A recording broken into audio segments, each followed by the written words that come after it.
It says it is on my side. Okay. Very well. So here we are, you know, first in a while.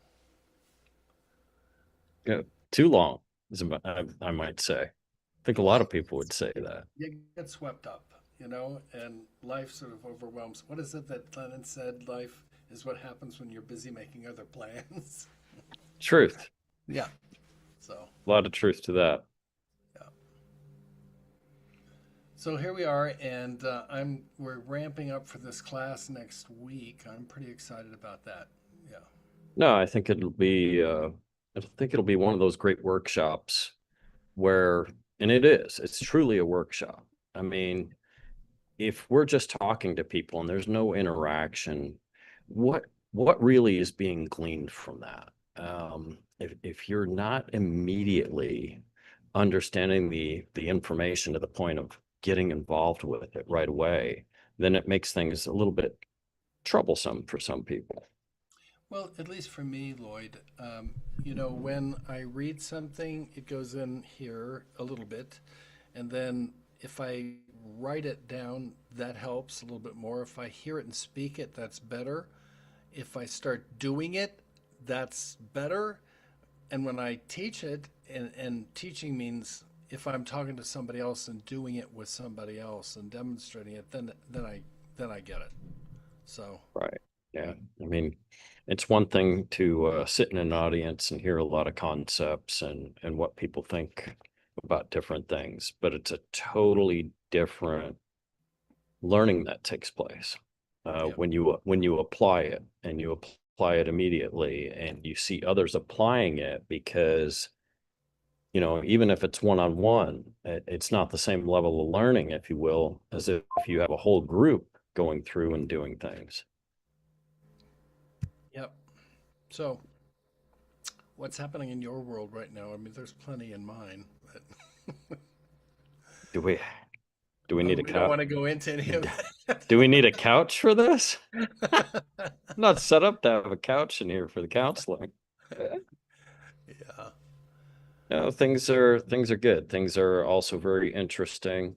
Of course, we have a lot of seems like almost weekly some kind of news in the world of real estate, whether it's a merger or a lawsuit. I mean, there's a new one today, new lawsuit today.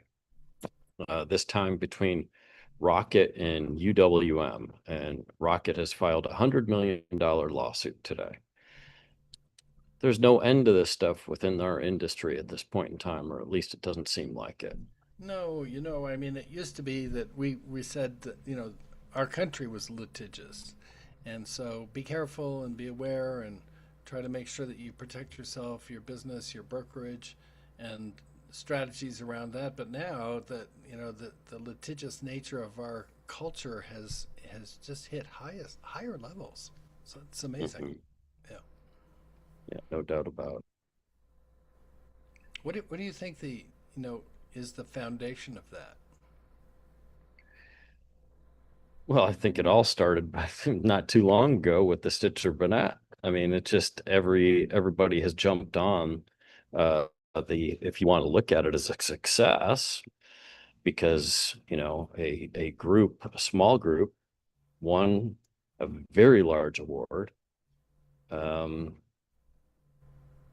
that's a big deal. So around the country, you get a lot of copycat cases because they all think that they can jump into it and make their little piece. In reality, most people don't walk away with much of anything. Mm. Um, but some legal professionals do. Although I would say that the recent spate of lawsuits really have more to do with larger companies suing other larger companies over some perceived loss of market share or, the rights that they have to data or something else. What gets lost in all of this is the individual, the buyer, the seller, the agent. So, because the agents are not the ones that are making the money here when we're talking about it, neither are the buyers and the sellers in these lawsuits. No, It's just my certainly opinion. not. Yeah. And it's always interesting too, because, and I think the reverberations from all this are being seen throughout the entire industry. So let me explain what I mean by that. A lot of these companies are writing extremely large checks based upon, if you will, revenues. But a lot of these companies aren't making as much money as people think. So if you're reporting, if you will, gross revenue, but the reality is, as a business or brokerage, you're not subtracting out what you're paying to the agents that are really doing the business out there in the field, it's extremely misleading. So when, I believe it was Berkshire Hathaway had to write, a check of $240 million, it's going to take a long time on a broker's, if you will, split to make up $240 million.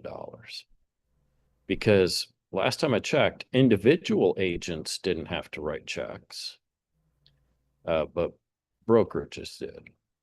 Mhm. So, and then you get some of these companies that report, earnings. Well, typically the earnings they're talking about don't take into account that in many cases, 75, 80% of that or more was paid to the agents. So when they're talking about their earnings, they're not really talking about what the net is at the end.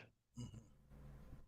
But I think because of writing these big checks, you have companies like Anywhere Brands, which is, and I know we've talked about that before. That's Sotheby's, Coldwell Banker, Century 21. It's a plethora of brands. And then, they're getting bought. And then you see Remax gets bought. And everyone's like, how is Remax being purchased by a company that's 1/6 the size? It's because they were in financial distress because of having to write these checks, period. And you Yep. can't make up that ground. So the ones that didn't have to write checks in the past all of a sudden look like they're geniuses. But the reality is they're also buying a lot of debt. Yeah. And I don't know how well that's going to work out. I I had to kind of laugh the other day when I read, and I've heard how the spin is, if you will, where real brokerage is purchasing Remax and how they believe that this is going to be this huge advantage for the Remax agents because of all their back end technology, how they take the friction out of transactions, all this other stuff. You have to start to hit the brakes a little bit because it sounds great. We heard this with the last, if you will, acquisition. It's what Compass was saying to everybody else. Um, the last time I looked, the average Remax agent does more than 2 times the amount of transactions of a real agent. So if the Remax agents, if you're going to help them out with all your great tools, why isn't it working for your current audience? I mean, I don't think the agents at Remax needed saving any more than the agents at Sotheby's, Coldwell Banker. There are some very good high level professionals in these organizations. And I think it gets way overplayed that the technologies are going to make them so much more money when many of these technologies that are developed by companies, brokerages, there are other technologies in the marketplace already and they're using those tools and they're familiar with them. So it's a copycat technology in many cases. And what many of these brands are trying to do is the big buzzword in the industry, get the people into our ecosystem. Well, okay. Ecosystem, that's interesting. Well, it's what an old mentor of mine used to say was the iron fist in the velvet glove. Hmm. Because when they're talking about ecosystem, what they're really saying is, let's get people hooked on our technology so that they don't leave us. That's That's correct. that's really the thing. But the reality is that most agents that I know of over the years don't use most of the tools in whatever brokerage they're in. So great. You have a shiny new tool. They're going to use what they use that works for them. Well, it's a little bit of that conundrum. If you've got it right there and it's free, it has no value. Mm. And, we do experience that in our own brokerage. We provide things, it's included, or the perception then becomes it's free. So then all of a sudden they want to look for something else. I need more. But do you really? Um, and you and I both know we don't offer, if you will, a CRM because we don't want anybody to feel like we have access to their client base. I just have never felt good about that and never will. For the companies that say, well, we don't, yeah, you do. We both know. Many people know they do have access to your data and they will access those people and they will market those people. Don't kid yourselves. Um, but the other thing that I sense is you're completely right that it is better for people to pull people into their ecosystem so that it's harder for people to move people out of that system, their client base that they've worked so hard to get. And then all of a sudden, now what do you do? We have an interesting industry. You noticed? There are many things that are really wonderful about it, and depending upon your point of view, some things that are equally not so good. Um, and they're usually two sides of the same coin. So, for example, not all brokerages, but 99% of brokerages work with independent contractors. Yes. So, independent contractor means you're running your own business on the one hand. On the other hand, most legal structures in most states uh, say that there is one broker over all of these particular independent contractors. Mm-hmm. So there's a tension between the idea that you have your own independent business and yet you have a boss that's not really a boss. It Mm-hmm. gives you some structure and some demands about what you should or shouldn't do. So so there we have that. Tied in with that is the idea that many agents have and many people have that there should be a higher standard for the agents that are doing the work. Now, you and I both know that that there is a very high standard if you Mm-hmm. follow it. If you follow the Yeah. code of ethics and the requirements of, let's say, the commissioner here in this state, that's a relatively high standard of care to be a Right. fiduciary for your client. But is the training that's out there, it's available, but is it taken by the agents and understood by the agents involved what that actually means to be a fiduciary for your client? Oh, It's a high bar. I don't want to knock anybody down here, but it's a high bar. yeah. And maybe not everybody reaches that level. That's possible. Yeah. I think the commissioner senses, feels some of that same frustration. It could be. It's possible. Yeah. Yeah. I think is more than possible. Yeah, I think for the most part, um, unfortunately, the way that it's being sold to a lot of people anymore, um, is that you only need the broker, if you will, when you need them. In other words, when you're in trouble. So, but here's the other side of that coin. So, Mhm. this is a business that is pretty easy to get into. That's a downside, but it's also a positive side for those people who really want to elevate their career and want to act at the higher level. You can begin, and then if you choose the right people to work with, if you learn from those people who know what they're doing, you can elevate yourself and become very successful Mhm. if you do the right things. Yeah. Interesting days. Yeah. Very interesting days. And I don't see it changing. Not very much. Not in the current world of our business where is it is looking as a business that is becoming more and more decentralized. Less and less people are coming into offices. I don't care what the office is. And the more detached you become, the more detached you become in operation and mindset as well over time. That's just that's an easy human dynamic to see. Yeah. Um, and a lot of times the amount of information, learning, it starts to fall back. And we as brokers have a larger and larger challenge to increase the number of ways and the outreach to get to the people that we have, Hmm. so that the information is getting to them, because they're not going to come in for it. Yeah, I agree. Big challenge in this business. Add that on to the fact that in our culture, attention spans have gotten smaller, smaller, shorter, shorter, partially as a result of the screens Hold that on, we. there's a squirrel over there. Yeah. What? Oh, I'm sorry, but there's somebody. I gotta go. Yep. Exactly. Yeah.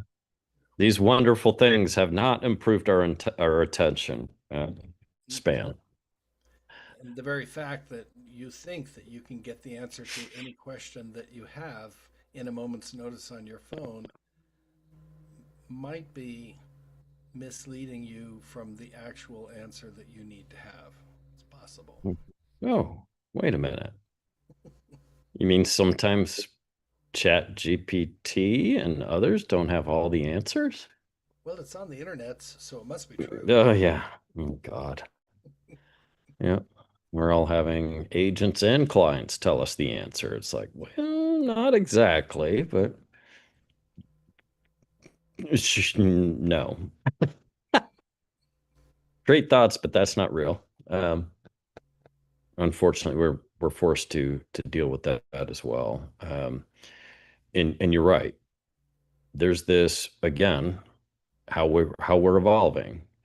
The desire for immediate gratification or an immediate answer. Speed is not always on your side. And I cannot say that enough. Speed will get you in trouble, more than it won't. Because if you're rushing through anything, it's never going to be your best work. And sometimes when you're rushing to get an answer, you need it right the second. So you go to a source that maybe isn't the best source and you have the wrong answer. You can't unwind that a lot of times. And um, sometimes an answer takes some thinking prior to an immediate knee jerk response. And a lot of it comes down to fact finding. Um, and this happens all the time, at least with me. I'm sure it does you too, where you get somebody calling you, they want advice right away, and they start telling you everything as though you just put down the file. You were just reading this. And a lot of times I go, okay, um, before you go any further, can you first tell me, who do we represent here? Is this a buyer or the seller? Who, you know, hold the phone. Give me a basis of the perspective I need to have in order to advise. I mean, do you have an address? Is this a negotiation? Is it under contract? Um, you know, help me, help Okay. me, So that's help one you. that's one part. Here's the other part that I've experienced over and over again. Sometimes you hear the parts of the story they want you to hear. Oh, wait a minute. Yeah, There's more? there could be. Like, Yeah, usually. Uh-huh. there could be. But if you have decent troubleshooter skills, and you go back to, is it plugged in? Who are we representing? What happened Mm-hmm. before that? You know, what's next? Oh dear. Yeah. Yeah. Again, speed is not always on your side. And we do have to have all the information not filtered information in order to appropriately advise people. And, there have been times where I'm like, you need to come in. We need to sit down. Like, look, come on. Here's what I need you to bring. I need to bring your laptop. I need to see the emails. I need to see the text communication. I need to go through it. You need to open up your phone. I need to see exactly what has gone back and forth. And in many cases, not just between you and the client, but also you and the other agent and any other, if you will, other parties associated with the transaction, which could be lender, title, home inspector, could be numerous things of which I'm going to go, well, based upon what I'm seeing here, I'm missing a component of information that's vital for me to be able to help you. So, And where is so this information your seller, your buyer is getting? Oh, the older brother who knows because they bought a house last year? Yeah. of course, yeah, Yeah. everybody's an expert. You just need to do it once or see it on TV. Mhm. Or ask Mhm. chat. Yeah, kind of like I played a doctor on TV. Listen to me. Well, sir, I I mean, think it's a nice little beginning to yeah, resuscitating our podcast, I think. absolutely.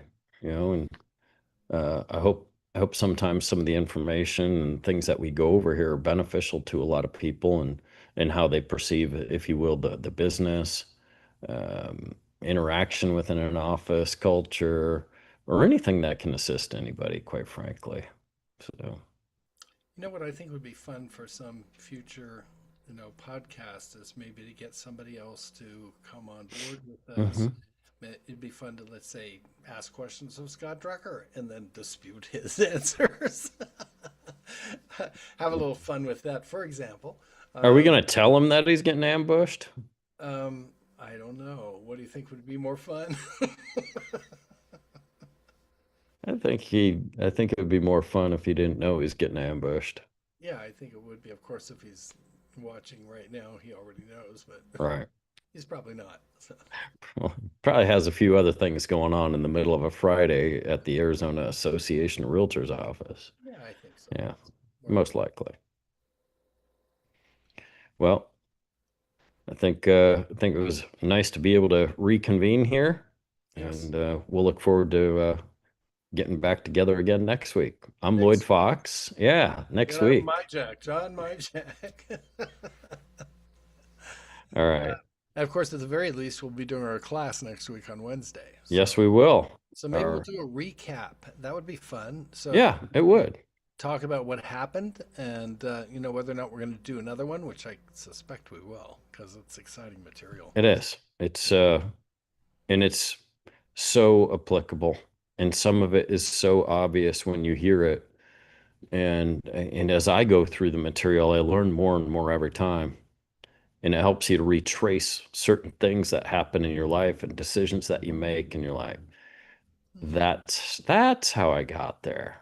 I got there. It wasn't Mm-hmm. green exactly. No. Hmm. Mm-mm. I was in system one. Yeah. All right. All right. Take Thanks, care. everyone. Take care. Bye. Bye.